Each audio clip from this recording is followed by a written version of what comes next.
sponsor ya, belajar firman Tuhan tentang seorang Samaria yang bertemu kusta, ya.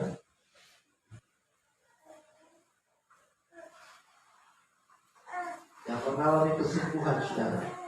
Dan inti dari pelajaran firman Tuhan yang kita dengar pada hari ini bicara tentang iman, ketaatan, dan ucapan syukur, saudara, ya. Jadi ketiga hal ini dapat menggerakkan ya hati Tuhan untuk kita mengalami mujizat Tuhan dalam hidup kita. Ya, kita baca, saudara, secara responsoria. Saya baca 11, dan saudara baca yang ke-12. Dalam perjalanannya ke Yerusalem, Yesus menyusul perbatasan Samaria dan Galilea. Ketika ia memasuki suatu desa, datanglah 10 orang kusta menemui dia. Mereka tinggal berdiri agak jauh. Dan berteriak, "Yesus, Guru, kasihanilah kami." Lalu ia memandang mereka dan berkata, "Pergilah, perlihatkanlah dirimu kepada imam-imam." Dan sementara mereka di tengah jalan, mereka menjadi tahir. Seorang dari mereka ketika melihat bahwa ia telah sembuh, kembali sambil memuliakan Allah dengan suara nyaring. Lalu tersungkur di depan kaki Yesus dan mengucap syukur kepadanya. Orang itu adalah seorang Samaria. Lalu Yesus berkata, "Bukankah ke-10 orang tadi semuanya telah menjadi tahir? Di manakah yang 9 orang itu?" Tidak adakah di antara mereka yang kembali untuk memuliakan Allah selain daripada orang asing ini? Sama-sama kita baca. Lalu dia berkata kepada orang itu, "Berdirilah dan pergilah, imanmu telah menyelamatkan engkau." Haleluya. Dari kasih Tuhan, ini adalah sesuatu yang sangat berharga, ya.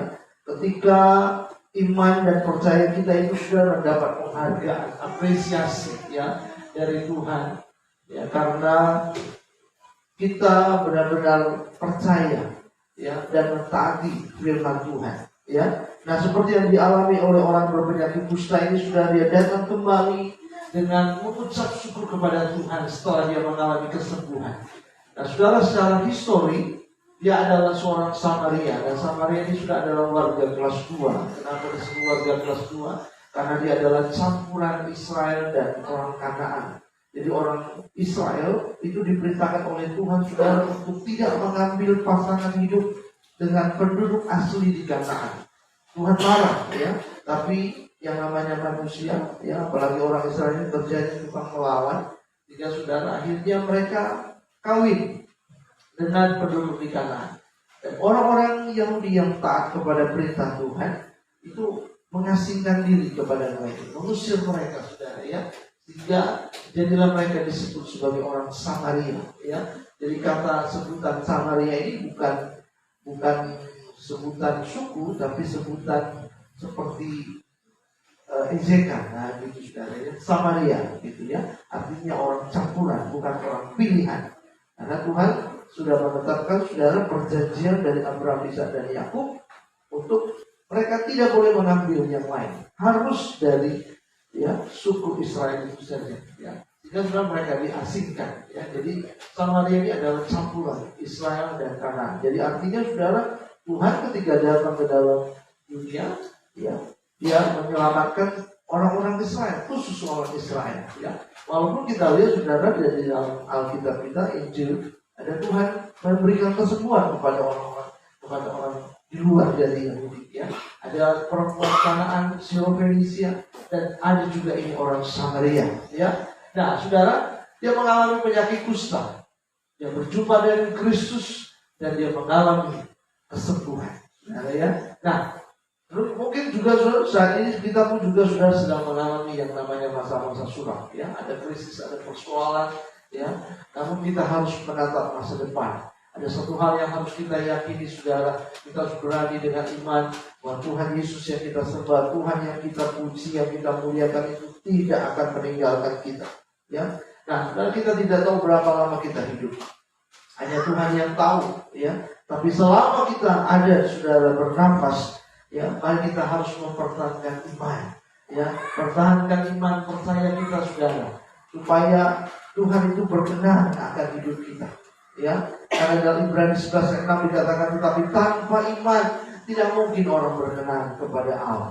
Jadi ini ibarat seperti internet, ada password, ya. Password itu sudah adalah kata kunci untuk kita bisa dapat masuk untuk mengakses ya segala sesuatu yang kita butuhkan di yang namanya di dunia maya.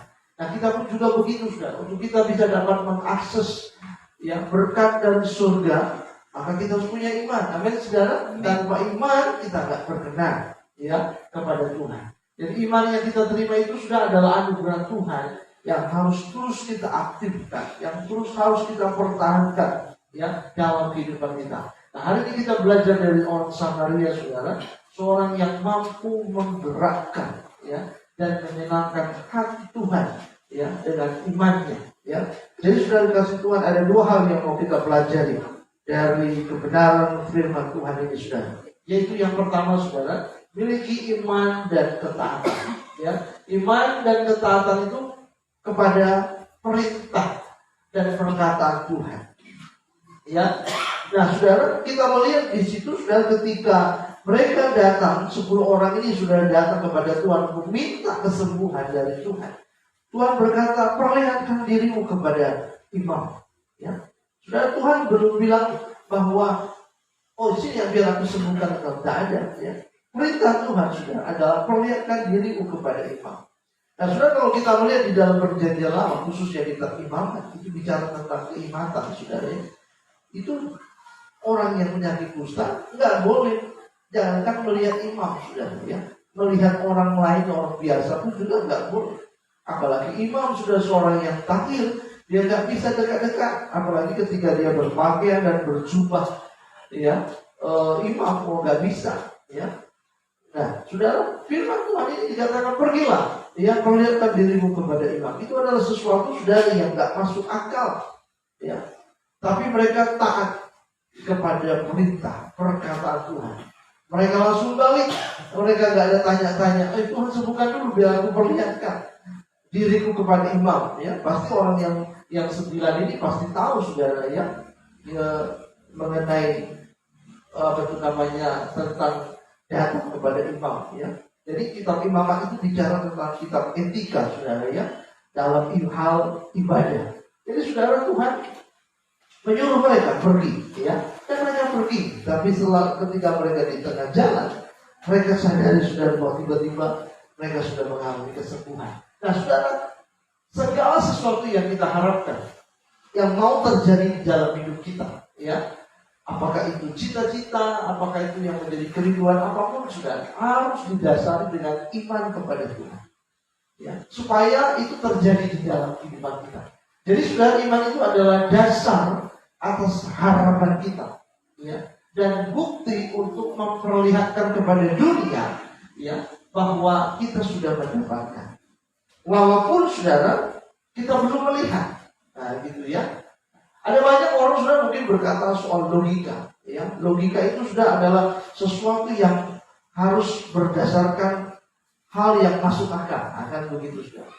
Ya, mau masuk akal. Jadi kalau orang mengatakan kalau mau sembuh ya masuk akal itu ya harus berobat, harus sediakan biaya besar supaya bisa sembuh. Ya, atau ada orang berkata bahwa kalau mau sukses itu harus punya modal, ya, supaya dengan modal itu bisa dapat membangun usaha dan segala macam. Nah, itu secara logika, ya. Tapi, saudara, firman Tuhan mengatakan, saudara, bahwa dalam Tuhan logika dasarnya itu adalah iman. Gitu ya. Jadi, saudara, dalam Tuhan logika dasarnya itu adalah iman. Jadi apakah kita mau bangun usaha, atau apakah kita mau meminta kesembuhan dari Tuhan, ataukah kita mau meminta sesuatu pertolongan dari Tuhan untuk hari depan kita, itu logika dasarnya itu adalah kita harus beriman.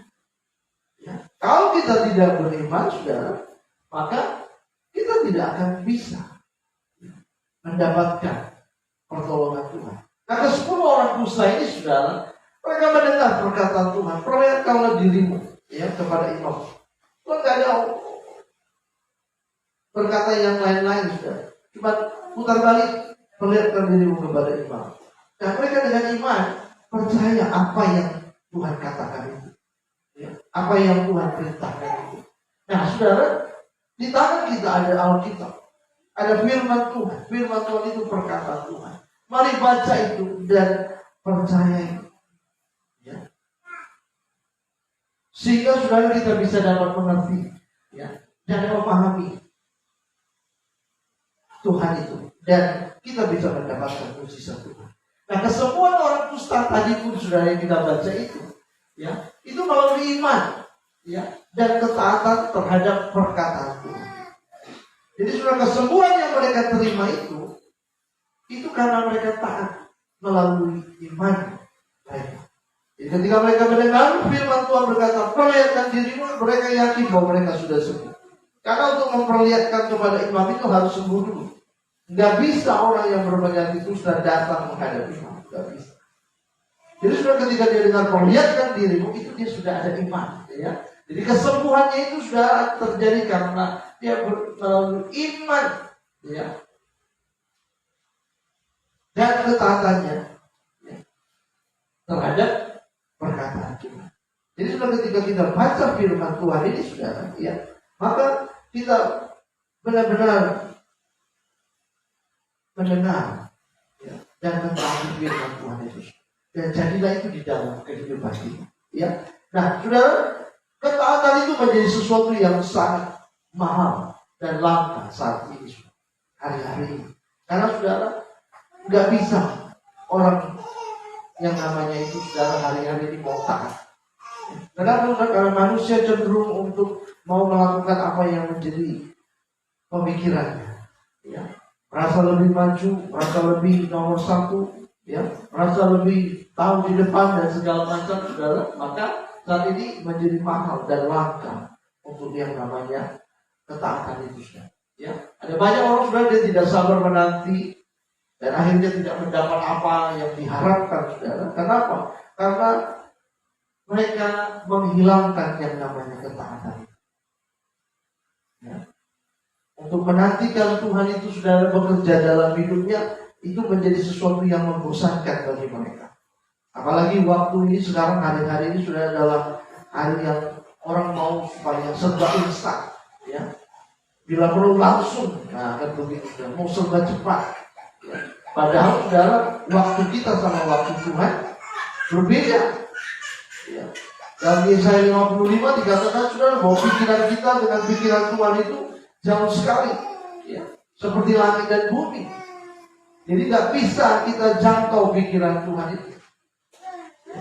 Jadi yang harus kita lakukan apa, saudara? Taat saja terhadap firman Tuhan. Ya. Banyak orang mau menerima mujizat tapi tidak mau taat. Ya. Jadi ketaatan itu saudara kepada perkataan Tuhan, perintah Tuhan, memelihara firman itu di dalam hidup kita. Nah ini saudara yang harus kita kerjakan dalam kehidupan kita. Jika 10 orang dusta ini saudara, mereka taat ketika Tuhan perintahkan pergi perlihatkan diri. Jadi saudara, mereka langsung taat. Mereka tidak banyak tanya. Ya, Tuhan sembuhkan dulu, ya.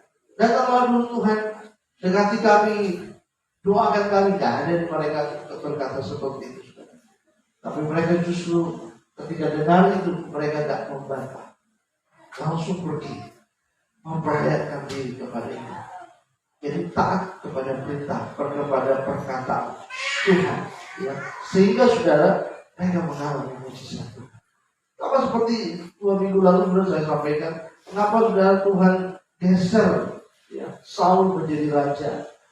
Persoalannya karena persoalan sepele, ya. Dia tidak taat kepada perintah Tuhan. Sehingga saudara Tuhan marah. Khususnya saudara ketika Tuhan berkata, perintah Tuhan itu sudah pas dan sudah didengar dia. Dan juga seluruh tentara yang bersama-sama dengan dia itu sudah dengar, ya, bahwa musnahkan orang Amalek ini. Jangan sisakan satu pun. Ya. Semuanya musnahkan. Jadi perintahnya sudah pas. Tapi tidak dilakukan. Mengapa? Karena tidak taat. Jadi disitulah saudara sisi Saul mengalami, ya, pergeseran dari Tuhan karena ketidaktaatan. Jadi saudara, ketika kita tidak taat kepada perintah Tuhan, firman Tuhan, kita tidak akan mengalami, ya, mujizat Tuhan. Ini gak gampang saudara, untuk bisa taat itu tidak gampang. Ya. Jadi saudara, apalagi di tengah keadaan berat, situasi kehidupan yang berat, ya, keuangan, apalagi saudara sedang dalam pergumulan, wah orang biasanya saudara nggak bisa. Karena fokusnya sudah kepada masalah itu dan masalah itu begitu besar. Tapi ketika kita mau taat, saudara, disitulah ya iman itu bekerja. Nah ini sesuatu saudara yang nggak bisa ya kita saudara pikir bahwa persoalan ini mau ke depan. Persoalan ini yang paling penting dulu dijawab. Baru yang lain-lain, nggak bisa. Ya. Aturan main Tuhan itu saudara adalah yang mau kita taati. Ya. Kita sama-sama baca saudara Ibrani 11 ayat 1, 2, 3. Iman adalah dasar dari segala sesuatu yang kita harapkan dan bukti dari segala sesuatu yang tidak kita lihat. Ya. Jadi saudara, dalam mengikut Tuhan mau kita taat walaupun kita belum melihat. Nah ini jalan Paulus saudara. Ya, karena kita akan selalu berlawanan dengan logika, dengan pikiran, kan begitu. Pikiran akan selalu menentang, kan begitu. Pikiran akan selalu menentang terhadap kenyataan yang dihadapi, kan begitu. Nah, tetapi firman Tuhan berkata bahwa apa yang mau kita harapkan, apa yang mau kita idamkan itu terjadi dalam hidup kita. Aturannya sudah adalah kita harus taat. Karena ketaatan itu sudah akan menimbulkan mujizat Tuhan dalam kehidupan kita. Ya. Jadi firman Tuhan itu adalah perintah, itu adalah perkataan Tuhan yang harus ya kita taati sudah di dalam hidup kita, sehingga kita bisa mendapatkan mujizat Tuhan itu. Mari kita mau taat. Ya, dalam kehidupan kita. Jadi kalau kita tidak lakukan itu saudara, ya, maka kita tidak akan mendapat apa. Kalau kita baca dalam kitab Yehezkiel saudara, kemarin pembacaan saya sudah selama di kitab Yehezkiel, ya, 48 pasal, ya, puji Tuhan itu selesai dalam 4 hari sudah saya baca, ya. Panjang sekali sudah. Nah, kesimpulannya di situ sudah dalam Tuhan marah kepada orang-orang keuangan yang Tuhan buang selama 70 tahun bangsa Israel itu sekarang. Itu kenapa? Karena mereka tidak tahu. Tuhan sudah kuduskan ya daerah tanah perjanjian itu. Ya, Tuhan sudah kuduskan. Sebelumnya tanah perjanjian itu adalah tanah yang penuh dengan kenajisan. Karena segala macam kejahatan sudah dilakukan oleh orang-orang yang dulu menduduki tanah itu. Tuhan buang, Tuhan masukkan mereka di situ. Ketika mereka masuk di situ, pun juga mereka menajiskan tempat itu. Tuhan buang mereka. Dalam kitab Yehezkiel, Tuhan sebut orang buangan itu sudah sebagai orang pemberontak. Ya. Dan Tuhan bangun seorang nabi di situ yang bernama Yehezkiel. Dan Tuhan berkata, pergi jumpai kepada orang kaum pemberontak itu. Kenapa Tuhan bilang pemberontak, saudara? Lawan dari kata pemberontak itu adalah ketaatan. Jadi mereka disebut pemberontak karena mereka tidak taat terhadap perkataan Tuhan, janji Tuhan. Ya. Jadi Tuhan berkata saudara kepada orang-orang yang buangan itu, kalau mereka tidak taat, jangan harapkan mereka mau dapatkan sesuatu apapun yang baik. Ya. Jadi saudara, firman Tuhan ini mengingatkan kepada kita saudara, mari ya, kita miliki iman dan ketaatan kepada Tuhan. Kunci untuk mengalami mujizat Tuhan dalam hidup kita. Walaupun saudara kita mengatakan, aku Tuhan dalam keadaan susah hari ini, aku dalam keadaan pergumulan berat, aku banyak persoalan, aku banyak mengalami kesusahan dalam hidup, tapi Tuhan mau kita taat terhadap perintah. Firman Tuhan itu kita jalankan. Ketika Tuhan saudara mengatakan bahwa kita harus tetap berdoa, mari kita tetap berdoa. Oh Tuhan, tapi kapan ini dijawab? Ya tetap berdoa.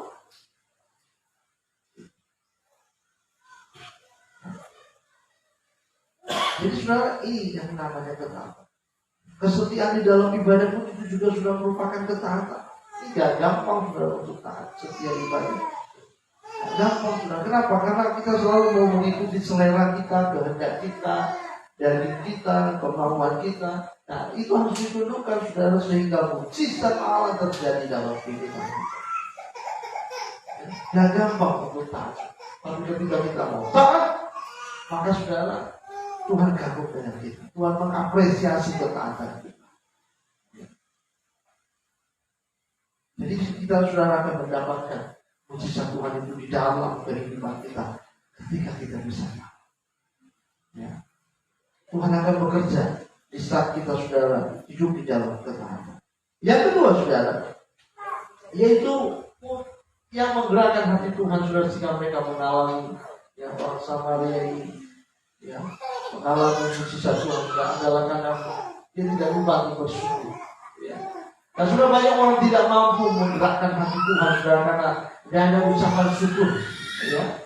Padahal saudara itu ucapan syukur itu harus kita lakukan setiap waktu, ya, setiap saat.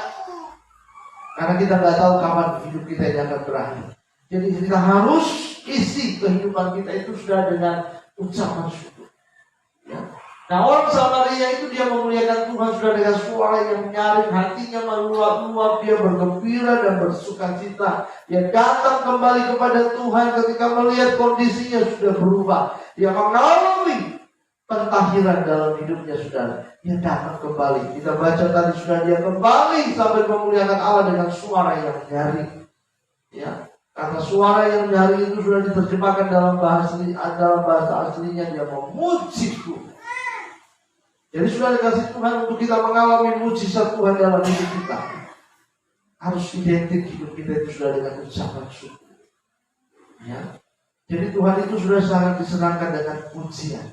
Walaupun ada orang yang alergi saudara dengan pujian, ya, nyanyian, ya, bahkan juga saudara dinegatifkan saudara, ya, yang namanya untuk pujian ini sesuatu yang salah saudara. Ya. Karena apa saudara? Karena Tuhan itu ingin, ya, kita itu saudara menaikkan pujian pengagungan kepada Tuhan.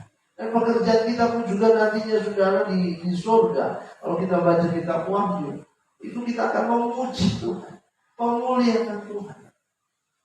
Ya. Kita akan menyembah. Sebagian kitab Wahyu dikatakan ke-24 tua-tua itu menyanyikan pujian kudus, kudus, kuduslah Tuhan. Tidak ada lagi situ dengan firman Tuhan, saudara. Yang ada di situ saudara kita menaikkan pujian kepada Tuhan. Jadi ucapan syukur itu sudah identik dengan pujian yang kita naikkan kepada Tuhan. Pujian yang kita naikkan kepada Tuhan itu adalah merupakan sebuah deklarasi, ya. Deklarasi pernyataan tentang kebesaran Tuhan dalam hidup kita. Kita belum mengalami pertolongan Tuhan, tapi kita sudah mendeklarasikan kasih Tuhan, kebaikan Tuhan. Itu merupakan ucapan syukur kepada Tuhan. Nah, Tuhan inginkan itu di dalam hidup kita. Tuhan tak mau dengar keluhan dari hidup kita, karena Dia tahu apa yang kita butuhkan. Dia sudah tahu apa yang kita perlukan. Dia tahu apa pergumulan kita. Dia tahu apa persoalan kita, saudara. Dia tahu apa masalah kita. Dan Dia akan tolong kita. Tapi dengan satu cara, mari kita mau pikirkan Tuhan dalam hidup. Sebelum itu terjadi, mujizat Tuhan itu terjadi, mari naikkan Tuhan, ucap syukur kepada Tuhan, terima kasih kepada Tuhan. Walaupun kita sudah mengalami persoalan, Tuhan, Engkau tetap kutinggikan, Engkau tetap kuagungkan. Walaupun aku sedang dalam persoalan berat, masalah rumah tangga, masalah keuangan dan segala macam, kesampingkan itu dulu sudah. Naikkan pujian kepada Tuhan, tetap bersyukur kepada Tuhan, sehingga saudara kita bisa dapat melihat pertolongan Tuhan di dalam kehidupan kita. Ya. Jadi saudara sebagai orang percaya, ya, pujian itu harus identik di dalam kehidupan kita. Bukan keluhan, bukan persumutan. Yang dialah orang sana, waduh, sudah tambah kaya, dia sudah tambah duitnya. Bukan itu saudara yang harus kita keluarkan dari mulut kita. Harus kita keluarkan dari mulut kita dalam ucapan bibir yang mulia. Terus kita bersyukur kepada Tuhan. Ini masalah sedang terjadi, persoalan sedang menimpa kita. Tapi kita sudah tetap terus naikkan kepada Tuhan pujian, mengasihi kepada Tuhan. Nyanyian syukur kepada Tuhan itu harus ada di dalam mulut kita.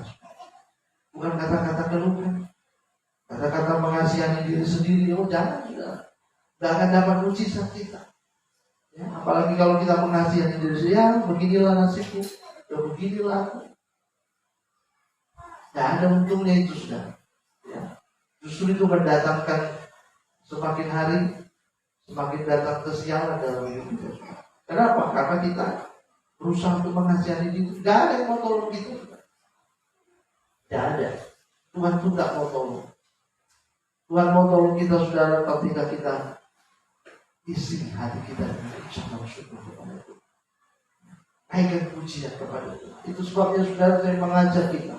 Ya, di gereja ini ketika ada sesi pujian penyembahan, mari bernyanyi dengan syukur. Buka mulut kita. Ya. Naikkan pujian kepada Tuhan. Itu sebagai tanda penghormatan kita kepada Tuhan.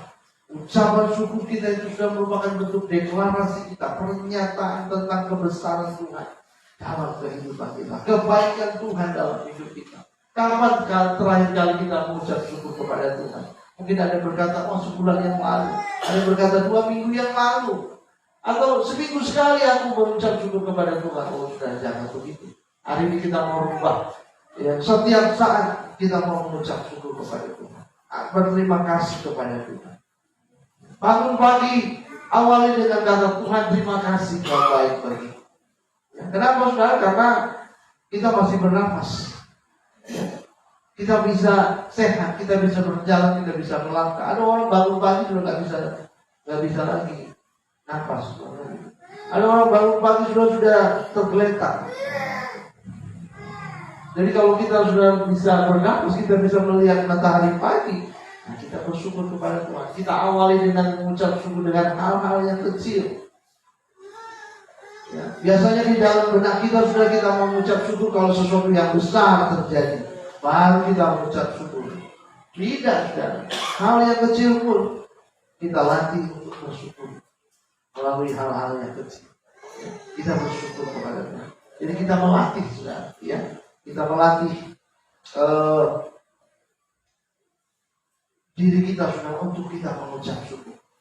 Nah, Tuhan sudah mengapresiasi kedatangan orang Samaria ini, saudara, ya, yang kembali ketika saudara dia mendapati dirinya dia sudah sembuh, dia putar balik lagi, dia datang kepada Tuhan, dia mengucap syukur kepada Tuhan. Nah, ucapan syukur dan terima kasihnya itu kepada Tuhan itu sudah membuat Tuhan itu kagum dengan orang Samaria ini. Walaupun dia orang asing, dia disebut orang asing karena dia tidak tahu tentang kebenaran firman Tuhan sebenarnya. Tapi dia bisa tahu bahwa semua yang terjadi dalam hidupnya itu karena Tuhan. Dan dia berterima kasih. Yang 9 lagi dipastikan saudara, pasti itu adalah orang yang asli. Yang tahu firman Tuhan tapi tidak melakukan. Karena disebut di situ identitasnya. Dia orang asli, orang yang tidak tahu. Tapi orang yang nggak tahu ini kok bisa tahu? Ada saudara ya, yang nggak tahu kok bisa tahu. Berterima kasih kepada Tuhan. Jadi saudara, dalam kata lain, kita bisa sebut 9 orang ini adalah orang Kristen yang zaman sekarang ini saudara, yang menyebut dirinya Kristen tapi nggak pernah mengucap syukur. Hidup mereka isi selalu dengan mengeluh, dengan bersyukur-syukur, menyalahkan satu dengan yang lain, ya, selalu berbantah-bantahan. Jangan pernah dia dengan firman Tuhan. Itu mewakili 9 orang tua, saudara. Orang-orang Kristen kebanyakan hari-hari ini. Ya. Tapi jangan sampai kita masuk dalam kategori orang-orang Kristen kebanyakan hari-hari. Ya. Segeralah kita keluar dari situ. Mari isi, ya, hidup kita, saudara. Kita memprioritaskan tindakan nyata. Tindakan nyata kita itu apa, saudara? Yaitu kita mau mengucap syukur kepada Tuhan. Hari-hari kita isi dengan kita mau mengucap syukur kepada Tuhan. Apapun yang terjadi, mau sedang dalam persoalan, mau bukan dalam persoalan, kita tetap mengucap syukur kepada Tuhan. Ya. Isi hari-hari kita sudah dengan kita bersyukur kepada Tuhan. Dengan kita menyanyikan puji-pujian kepada Tuhan. Ya. Karena seperti orang-orang yang tidak mengenal Tuhan. Ya. Isi kehidupan kita sudah dengan kita selalu bersyukur kepada Tuhan, bersyukur kepada Tuhan. Mulai besok dan seterusnya sudah mati. Ya. Dan ketika kita saudara beribadah, naikkan pujian kepada Tuhan. Jangan pujian yang sekedar yang penting bersuara. Ya, jangan sudah. Tapi mari, ya, kita mau naikkan pujian dengan sungguh. Ya. Oh, suaraku cemprang dan bagus, tidak peduli sudah. Tuhan bukan juri Indonesian Idol sudah. Ya, Tuhan bukan juri mau pencari bakat, nggak ada. Ya, mau suara kita halus, mau suara kita kayak kodok pun saudara, ya kan. Yang penting dari dasar hati kita menaikkan puji. Ya, yang penting kita naikkan pujian kita kepada Tuhan. Pujian pengagungan kepada Tuhan. Ya, itu yang harus ya kita persembahkan kepada Tuhan. Saudara, dulu waktu saya masih sekolah minggu, saudara, saya selalu ikut ibadah raya, ya, gereja. Ada satu orang ibu, saudara, ibu seorang Chinese, sudah sedikit usia lanjut, saudara. Setiap ada ruang kesaksian dia selalu maju ke depan. Ya, kesaksiannya cuma simpel aja, bahwa Tuhan sudah berkati dia, pelihara dia. Dia tutup dengan nyanyian. Nah ini kalau ibu sudah nyanyi, saudara, itu nggak akan bisa diiringi dengan musik. Ya, sekalipun musik itu orang itu pada main musik, mau puji apapun saudara, ya, tidak ada masuk dalam daftar puji suaranya itu. Dan kalau bisa ya, udah tahu itu ya, kalau bisa tiap minggu orang bawa kapas lah, ya kan gitu saudara, supaya jangan dengar suaranya. Kalau dia kalau sudah nyanyi, ya, minta ampun, sakit kuping, ya kan begitu, sakit kuping. Karena mulai dari pelan sampai besar suaranya itu sudah. Dan enak didengar. Tapi saudara bukan, ya. Tapi ternyata saudara itu adalah pujian yang murni dari hatinya untuk dinyanyikan kepada Tuhan. Dia nggak peduli mau orang ketawa, mau orang ya mengejek kalau pakai apa segala macam yang jelas, ya. Dia betul-betul naikkan pujian itu kepada Tuhan yang sungguh. Ya, menyanyikan pujian, dan pujiannya itu aja, jadi orang sudah tahu lagunya, ya. Orang sudah tahu lagunya, dan tak akan bisa itu diiringi sudah, karena suaranya minta ampun kapan, ya. Jelek sekali sudah. Tapi Tuhan itu dimuliakan dengan ucapan syukur, ya. Pujian kita kepada Tuhan.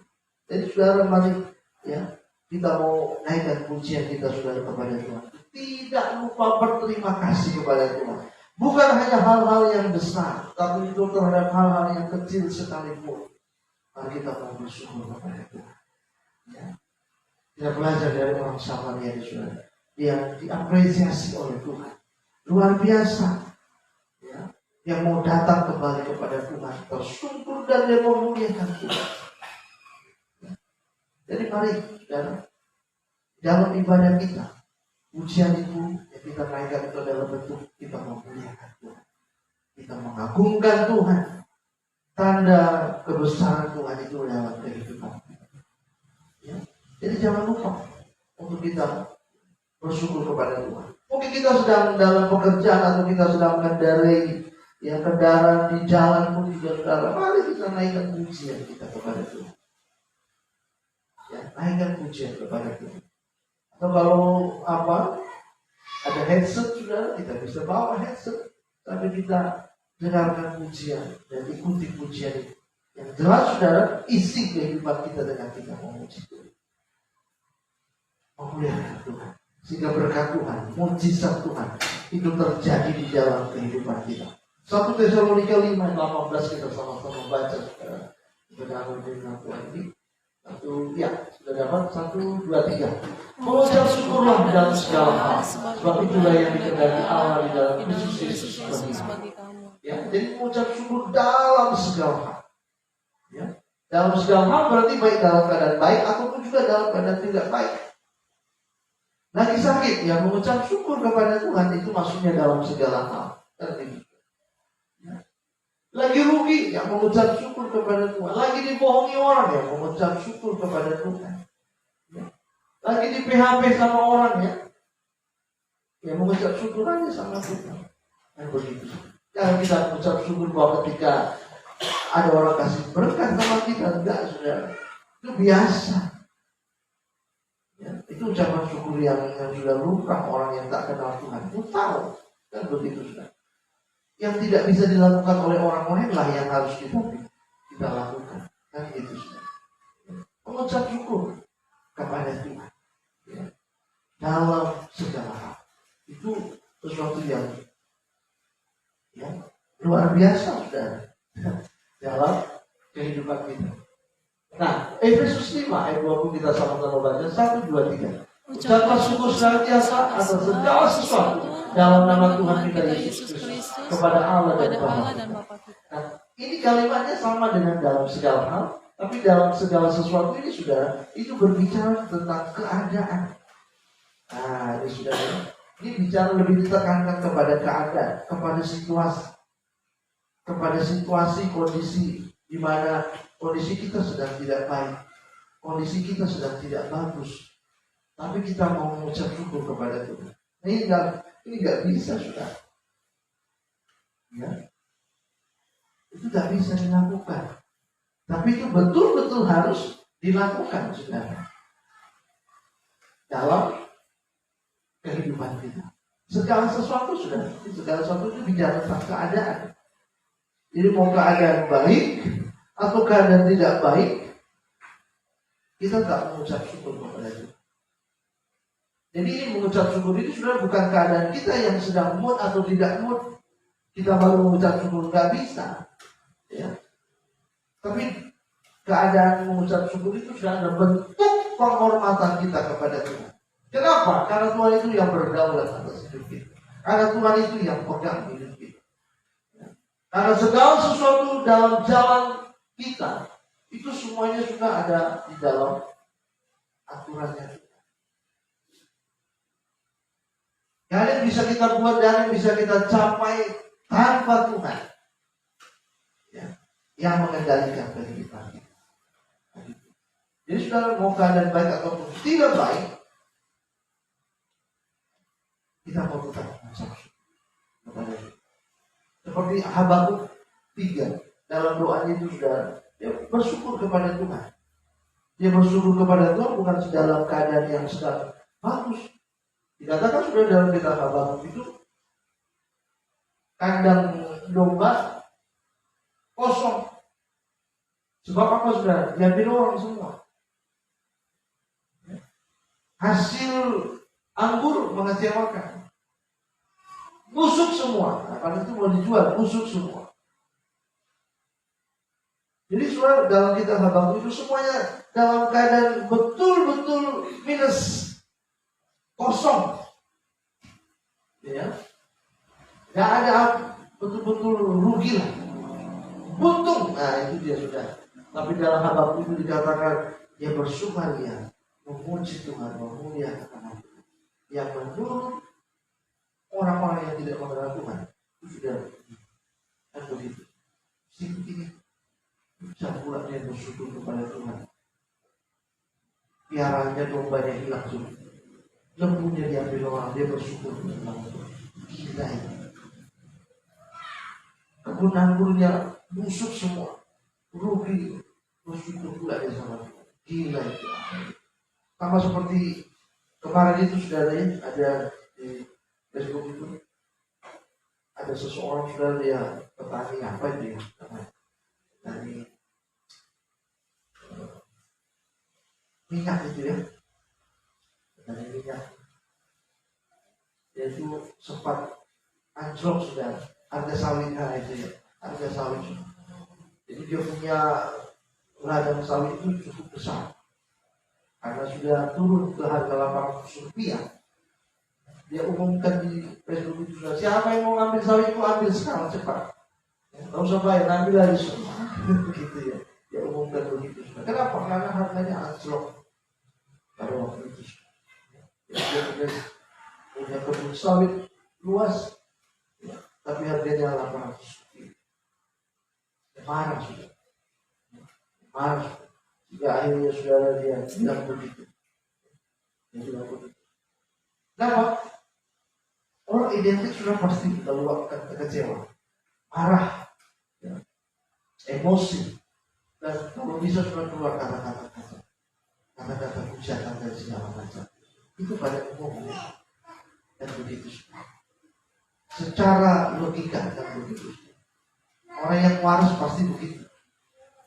Tapi bagi kita sudah orang yang mengenal Tuhan, kita tidak boleh seperti itu. Yang kita mau harapkan sisa Tuhan terjadi justru sebaliknya yang harus kita lakukan.